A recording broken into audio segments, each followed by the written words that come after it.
Hello students, we were studying about the topic infectious disease and we have already completed 3 infectious disease, right? Tuberculosis, pneumonia and UTI. Now the fourth one is hepatitis. So let's start the topic. Hepatitis means inflammation in liver. Just suppose this is the normal structure of liver, normal size, and after hepatitis it increased. Inflammation, pain and last क्या होता है cirrhosis condition that is called damage यानी liver damage condition. तो normally hepatitis में क्या होता है liver में इन्फ्लेमेशन हो जाता है, जो लिवर के टिश्यूज़ है वो इन्फ्लैम्ड होने लगते हैं। एंड इन्फ्लेमेशन मीन्स क्या होता है, इन्फ्लेमेशन मीन्स होता है swelling. Inflammation is a condition of swelling in tissues of the body because of any infection or injury. Means just suppose this is the normal size of tissue, okay? And after inflammation size increase हो जाता है, क्यों? क्योंकि कोई infection या फिर injury tissue में हो जाती है, उसकी वजह से टिश्यू का साइज बढ़ जाता है and that is called inflammation condition. Okay, यही कंडीशन लिवर में होती है। लिवर के टिश्यूज में इन्फ्लेमेशन की वजह से उनका साइज बढ़ जाता है और एक एक करके अगर सब टिश्यूज का साइज इंक्रीज हो जाएगा तो कंप्लीट लिवर का साइज भी क्या हो जाएगा, बड़ा हो जाएगा और वो इन्फ्लैम्ड हो जाएगा, स्वेल हो जाएगा। ओके, ये किस में होता है, हेपेटाइटिस कंडीशन में। तो हेपेटाइटिस में क्या होता है, इन्फ्लेमेशन इन लिवर और inflammation means swelling in tissues. Okay, अब रीजंस क्या होते हैं इस इन्फ्लेमेशन के? इस इन्फ्लेमेशन के रीजंस हो सकते हैं वायरस, क्योंकि इन्फेक्शन है तो वायरस से हो सकता है, अल्कोहल, वीक इम्यून सिस्टम और टॉक्सिक केमिकल्स और मेडिसिन्स जो लिवर को डैमेज करती है, लिवर को हार्म करती है। ये रीजंस हो सकते हैं हेपेटाइटिस के। हेपेटाइटिस वायरस से हो सकता है, बहुत ज़्यादा अल्कोहल इंटेक करने से हो सकता है, वीक इम्यून सिस्टम की वजह से हो सकता है, या फिर कोई टॉक्सिक केमिकल या मेडिसिन आपने यूज़ की है जिसकी वजह से आपका लिवर अफेक्ट हो रहा है, तो उससे भी हेपेटाइटिस हो सकता है। Hepatitis means inflammation of liver because of many reasons, virus, alcohol, chemicals and immune system. And inflammation means inflammation is a condition of swelling in tissues of the body because of any infection or injury. Okay, तो समझ में आया hepatitis की definition क्या हुई? तो this is the introduction और definition of hepatitis. अब हेपेटाइटिस के इस इंट्रोडक्शन के बाद हम पढ़ेंगे टाइप्स ऑफ हेपेटाइटिस। हेपेटाइटिस कितने टाइप के होते हैं? इस इन्फ्लेमेशन और इस इन्फेक्शन की वजह से लिवर वर्क प्रॉपरली नहीं कर पाता है, लिवर डैमेज होने लगता है। और लिवर का काम क्या होता है? लिवर का काम होता है मेटाबॉलिक एक्टिविटी करना और बॉडी को न्यूट्रिशन देना। ओके, तो वो वर्क अफेक्ट होने लगते हैं और लिवर प्रॉपरली काम नहीं करता। तो ये किसकी वजह से होता है? हेपेटाइटिस की वजह से, जो डायरेक्टली लिवर की इन्फ्लेमेशन से रिलेटेड डिजीज है। ओके, अब पढ़ते हैं हेपेटाइटिस के types. After the introduction and definition of hepatitis, now different types of hepatitis with different causes. Okay, तो कौन कौन से टाइप्स के हेपेटाइटिस होते हैं और उनके कॉजेज क्या क्या है? The first one is viral hepatitis. Viral hepatitis, जैसे इसके नाम से हमें पता चल रहा है कि ये किससे होगा, वायरस के इन्फेक्शन से होगा। अब कौन कौन से वायरस हो सकते हैं जो हेपेटाइटिस कॉज करते हैं? इसमें होता है hepatitis A, B, C, D और ई। ये वायरस होते हैं जो हेपेटाइटिस कॉज कर सकते हैं। Hepatitis A virus, hepatitis B virus, hepatitis C virus, hepatitis D virus and hepatitis E virus. Okay, ये अलग अलग वायरस है जो हेपेटाइटिस कॉज करते हैं। इनके मीडियम भी अलग अलग होते हैं। जैसे ए के लिए हम बात करें तो ये क्या होता है, कंटामिनेटेड फूड और वाटर, फूड और वाटर से हमारी बॉडी में पहुंचता है और ये क्या कॉज करता है, हेपेटाइटिस कॉज करता है। हेपेटाइटिस ए वायरस किससे आता है, कंटामिनेटेड फूड और वाटर से हमारी बॉडी में आ सकता है और हमारे बॉडी में हेपेटाइटिस कॉज कर सकता है। अगर बी और सी की बात करें तो इनके लिए डायरेक्टली हमारे बॉडी फ्लूइड, ब्लड और सीक्रेशंस जैसे वेजाइनल सीक्रेशन और सीमन, इनके कांटेक्ट में आना इम्पॉर्टेंट है। इनके कांटेक्ट में ही आने से ये वायरस हमारी बॉडी में पहुंचते हैं। ये फूड या वाटर के कंटामिनेशन से नहीं पहुंचेंगे हमारी बॉडी में। इन्हें हमें या तो body fluid, blood, vaginal secretion या सीमन, इनका हमारी बॉडी में कांटेक्ट होना ज़रूरी है, तभी हेपेटाइटिस बी और सी हमारी बॉडी में पहुंच सकते हैं। जैसे अगर कोई ब्लड जिसमें ऑलरेडी ये वायरस प्रेजेंट है और वो ब्लड हमारी बॉडी में अगर चढ़ाया गया है तो वो ब्लड क्या होगा, कंटामिनेटेड ब्लड जिसके अंदर वो वायरस प्रेजेंट है वो हमारी बॉडी में इंसर्ट हो जाएगा। ओके, और body fluid, vaginal secretion and semen, ये हमारी बॉडी में अगर कांटेक्ट में आते हैं किसी इन्फेक्टेड फ्लूइड से तो हमारी बॉडी में ये वायरस प्रेजेंट हो सकते हैं। अब हेपेटाइटिस डी की अगर हम बात करें तो ये बहुत ही रेयर होता है। इसके लिए ज़रूरी है कि हमारी बॉडी में already hepatitis B virus present हो, तभी ये हेपेटाइटिस डी वायरस अपना इन्फेक्शन कॉज कर सकता है।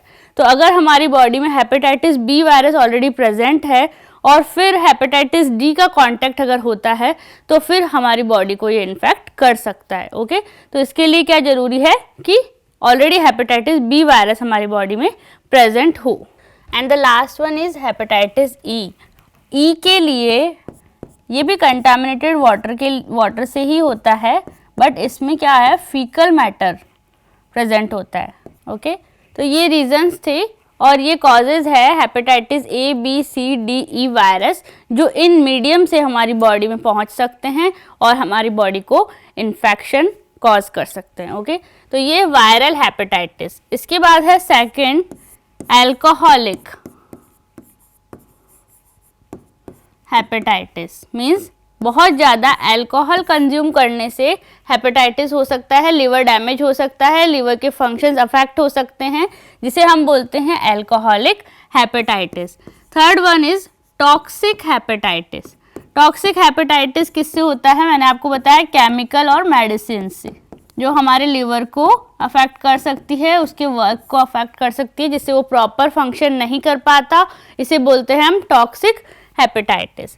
Fourth is auto immune hepatitis, जो वीक इम्यून सिस्टम की वजह से होता है, उसे हम बोलते हैं ऑटो इम्यून हेपेटाइटिस। ओके, तो viral hepatitis, alcoholic hepatitis, toxic hepatitis and auto immune hepatitis, ये 4 टाइप्स ऑफ हेपेटाइटिस है, जिसमें वायरल हेपेटाइटिस में मैंने ए, बी, सी, डी, ई वायरसेस रिस्पॉन्सिबल होते हैं इस वायरल हेपेटाइटिस के लिए, जिनके अलग अलग मीडियम है जिससे वो हमारी बॉडी में पहुंच सकते हैं और इन्फेक्शन कॉज कर सकते हैं। ओके, तो ये थे different types of hepatitis with causes.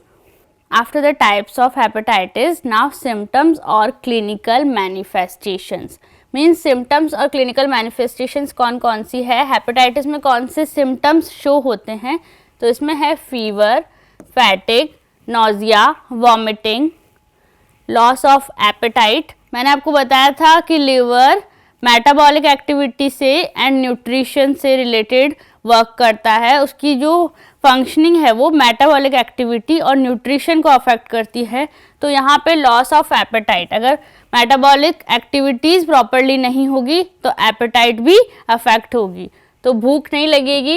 Apatite, abdominal pain होता है, dark urine condition, joint pain होता है, जॉइंटिस जो भी लिवर से रिलेटेड डिजीज़ है। ओके, सिरोसिस, मैंने अभी आपको बताया लिवर डैमेज कंडीशन, यानी लिवर के टिश्यूज़ है वो इन्फ्लैम्ड होने लगेंगे, लिवर का साइज इंक्रीज होगा, लिवर में पेन होने लगेगा और लिवर क्या होगा, डैमेज होने लग जाएगा। This is cirrhosis. Liver cancer, liver failure, liver inflamed and liver damage और लिवर में पेन होना। ओके, ये सिम्टम्स है, ये क्लिनिकल मैनिफेस्टेशंस है किसकी, हेपेटाइटिस डिजीज की। हेपेटाइटिस में लिवर पे सबसे ज़्यादा अफेक्ट होता है और लिवर क्या होगा, इन्फ्लैम्ड हो जाएगा और ये सिम्टम्स शो करेगा। इन्हें क्लिनिकल मैनिफेस्टेशंस भी कहते हैं। ओके, तो ये सिम्टम्स है हेपेटाइटिस की। After the clinical manifestations, now diagnosis. अब डायग्नोस कैसे करेंगे हेपेटाइटिस को? हेपेटाइटिस को डायग्नोस करने के लिए सबसे पहले तो सिम्टम्स टेस्ट करते हैं। जो अभी मैंने आपको सिम्टम्स बताए थे उन सिम्टम्स को टेस्ट करेंगे। इसके अलावा ब्लड टेस्ट, जिसमें वायरस की प्रेजेंस चेक करते हैं। फिजिकल टेस्ट, क्योंकि इसमें फैटिग और फीवर जैसे सिम्टम्स होते हैं इसलिए इसका फिजिकल टेस्ट भी होता है। और इमेजिंग के लिए एमआरआई, जिसमें लिवर की इमेजिंग देखते हैं, अल्ट्रासाउंड और सीटी स्कैन। इससे क्या होता है, लिवर की इमेज को चेक किया जाता है कि इन्फ्लेमेशन या फिर साइज में कोई चेंज है या नहीं, तो इससे चेक करते हैं हेपेटाइटिस। और लिवर के लिए लिवर की फंक्शनिंग टेस्ट की जाती है कि उसकी फंक्शनिंग प्रॉपर हो रही है या नहीं, और बायोप्सी। और इम्यून सिस्टम के लिए एंटीबॉडी, सेरोलॉजी टेस्ट किया जाता है, जिससे इम्यून सिस्टम के बारे में पता लगाया जाता है कि वो इस डिजीज़ से फाइट करने के लिए स्ट्रॉन्ग है या नहीं, क्योंकि मैंने आपको बताया कि वीक इम्यून सिस्टम भी हेपेटाइटिस कॉज कर सकता है। और इसी में ही है स्मूथ मसल्स, एंटीबॉडी टेस्ट, जिसे हम बोलते हैं SMA। ओके, तो ये कुछ डायग्नोसिस के लिए टेस्ट किए जाते हैं। सिम्टम्स टेस्ट किए जाते हैं, ब्लड टेस्ट किया जाता है वायरस की प्रेजेंस को देखने के लिए, फिजिकल टेस्ट किए जाते हैं सिम्टम्स जो शो हो रहे हैं उनको टेस्ट करने के लिए, एमआरआई, अल्ट्रासाउंड और सीटी स्कैन इमेजिंग के लिए लिवर की इमेज चेक की जाती है कि उसमें इन्फ्लेमेशन या डैमेज तो नहीं है।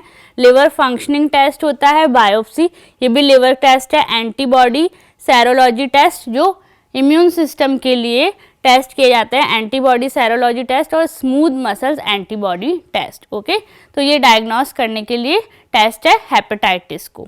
After the diagnosis of hepatitis, now pathophysiology. Pathophysiology means hepatitis में होता क्या है। मैंने आपको बताया कि हेपेटाइटिस डिजीज़ मेनली किसको अफेक्ट करती है, लिवर को अफेक्ट करती है। ओके, तो लिवर का क्या काम होता है, liver is responsible in digestion and nutrition of the body. Okay, और ये क्या करता है, जो फूड हम इंटेक करते हैं उसका emulsification and absorption. Okay, emulsification and absorption करता है कौन, लिवर।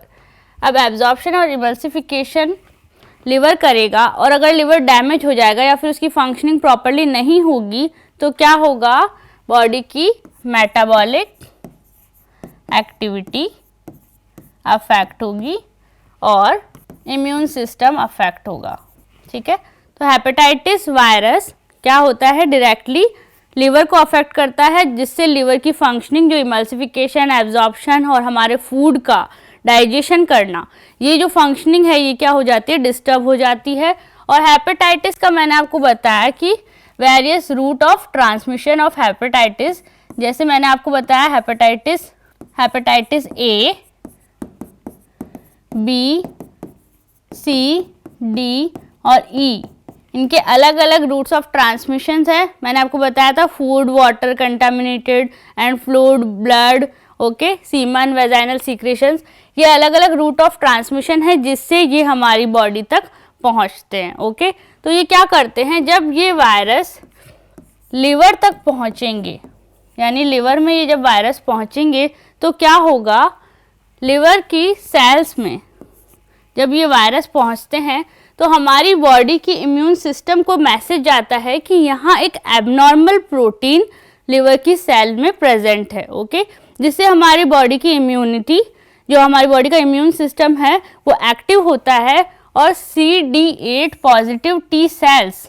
जो हमारे इम्यून सिस्टम की सेल्स है, CD8 पॉजिटिव टी सेल्स, वो पहुंचती है इस लिवर की सेल में। जैसे मान लीजिए ये लिवर है, यहाँ पे ये वायरस प्रेजेंट है, तो जब ये मैसेज गया तो ये टी सेल्स यहाँ पहुँचेगी इस लिवर की सेल में और इस एबनॉर्मल प्रोटीन को ख़त्म करने की कोशिश करेगी।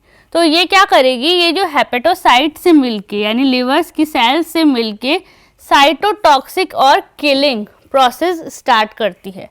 यानी उस सेल में जहाँ पे ये वायरस प्रेजेंट है, जहाँ पे ये एबनॉर्मल प्रोटीन प्रेजेंट है, वहाँ पे cytotoxic and killing activity show करती है लिवर की ट्रैक्ट्स में, लिवर की लॉब्यूल्स के अंदर, जिसकी वजह से क्या होता है, लिवर की सेल्स डैमेज होने लगती है। ओके, जिसे हम क्या कहते हैं, सिरोसिस कंडीशन। तो ये क्या हुआ, इम्यून सिस्टम की CD8 पॉजिटिव टी सेल्स यहाँ पे एबनॉर्मल प्रोटीन को किल करने के लिए पहुंचेगी और हेपेटोसाइट्स के साथ साइटोटॉक्सिक और किलिंग मैकेनिज्म से लिवर की लॉब्यूल्स एंड ट्रैक्ट की सेल्स को क्या करेगी, किल करने की कोशिश करेगी, जिसकी वजह से सेल्स डैमेज होगी, लिवर डैमेज होगा और सिरोसिस कंडीशन होगी। So this is the complete pathophysiology of hepatitis, which mainly affect the liver. After the pathophysiology of hepatitis, now the final is treatment. अब treatment कैसे होगा hepatitis का?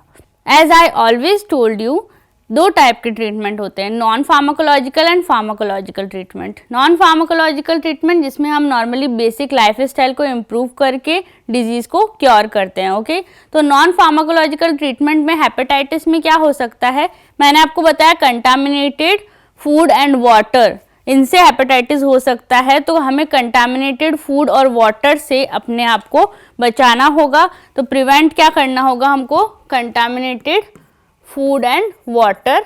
और alcohol का मैंने बताया, अल्कोहलिक हेपेटाइटिस हो सकता है, तो हमें अल्कोहल का इंटेक क्या करना होगा, कम करना होगा। मेडिसिन और ड्रग्स हमें ये चेक करके लेनी होगी कि इनसे हमें कोई एलर्जी नहीं है, तो इससे क्या होगा, हम टॉक्सिक हेपेटाइटिस से बच सकते हैं। और इम्यून सिस्टम को स्ट्रॉन्ग करने के लिए हमें प्रॉपर डाइट और न्यूट्रिशन यूज़ करने होंगे। ओके, तो ये क्या हो जाएगा, non pharmacological treatment of hepatitis. Okay, क्या किया हमने, कंटामिनेटेड फूड और वाटर से अपने आप को बचाना है, अल्कोहल इंटेक कम करना है, मेडिसिन एंड ड्रग्स जिनके टॉक्सिक इफेक्ट्स हमको देखने को मिल सकते हैं, डाइट और न्यूट्रिशन प्रॉपर करनी है ताकि हमारा इम्यून सिस्टम क्या हो, स्ट्रांग हो। ओके, और जो फ्लूइड्स मैंने बताए थे, ब्लड और फ्लूइड, जिनकी वजह से hepatitis C/D/E virus, B/C/D virus हमारी बॉडी में आ सकते हैं, उन फ्लूइड से भी हमें बचना है कि हमें अगर ऐसा ट्रांसमिशन हमारी बॉडी में करना है तो उसे हमें चेक करना होगा। ओके, अब ट्रीटमेंट फार्माकोलॉजिकल ट्रीटमेंट में क्या होता है, हम ड्रग्स और मेडिसिन का यूज़ करते हैं। ओके, ड्रग्स और मेडिसिन का यूज़ करते हैं किसी भी डिजीज़ को क्योर करने के लिए। तो हेपेटाइटिस को क्योर करने के लिए हमें एंटीवायरल ड्रग्स यूज़ करने होंगे, क्योंकि हेपेटाइटिस A/B/C/D/E क्या है, वायरस है, जिनकी वजह से हेपेटाइटिस हो सकता है। तो एंटीवायरल ड्रग्स में है लैमिविडिन, एडिफोविर, टीनोफोविर, एंटिकैविर, ये जो है एंटीवायरल ड्रग्स है जो यूज़ होते हैं हेपेटाइटिस को क्योर करने के लिए। इसके अलावा टीनोफोविर डाइसोप्रोक्सिल फ्यूमरेट, ये एक फर्स्ट लाइन ऑरल थेरेपी है जो क्या करती है, हेपेटाइटिस को क्योर करती है, ये कंप्लीट थेरेपी। ओके, इसके अलावा अगर लिवर बहुत ज़्यादा डैमेज हो गया है, यानी लिवर सिरोसिस कंडीशन यहाँ तक पहुँच गई कि अब लिवर वर्क नहीं कर सकता, इसको क्योर नहीं किया जा सकता, तो वहाँ क्या करना होगा, लिवर ट्रांसप्लांटेशन करना होगा, लिवर को ट्रांसप्लांट करना होगा। इसके अलावा वैक्सीन्स, हेपेटाइटिस की वैक्सीन्स भी प्रेजेंट है, जो वैक्सीन्स क्या करती है, उस वायरस से लड़ने के लिए हमारी इम्यूनिटी को स्ट्रांग बनाती है, हमारे इम्यून सिस्टम को स्ट्रांग बनाती है, जिससे वो वायरस इन्फेक्शन कॉज नहीं कर पाता। तो एंटीवायरल ड्रग्स में मैंने आपको ये एंटीवायरल ड्रग्स है और ये थेरेपी है टीनोफोविर डाइसोप्रोक्सिल फ्यूमरेट। और ट्रांसप्लांटेशन, लिवर ट्रांसप्लांटेशन अगर सिरोसिस कंडीशन है तो। ओके, तो ये ट्रीटमेंट क्या है, pharmacological treatment of hepatitis. Non pharmacological and pharmacological दोनों समझ में आ गया। नॉन फार्माकोलॉजिकल में हम लाइफस्टाइल को इम्प्रूव करते हैं और फार्माकोलॉजिकल में हम ड्रग्स यूज़ करते हैं। क्योंकि हेपेटाइटिस एक वायरस से होने वाली डिजीज़ है तो हम एंटीवायरल ड्रग्स यूज़ करेंगे। तो हेपेटाइटिस हमारा कंप्लीट हो गया। We have complete hepatitis topic, and in next class we will learn about the topic gonorrhea and syphilis. Okay, thank you.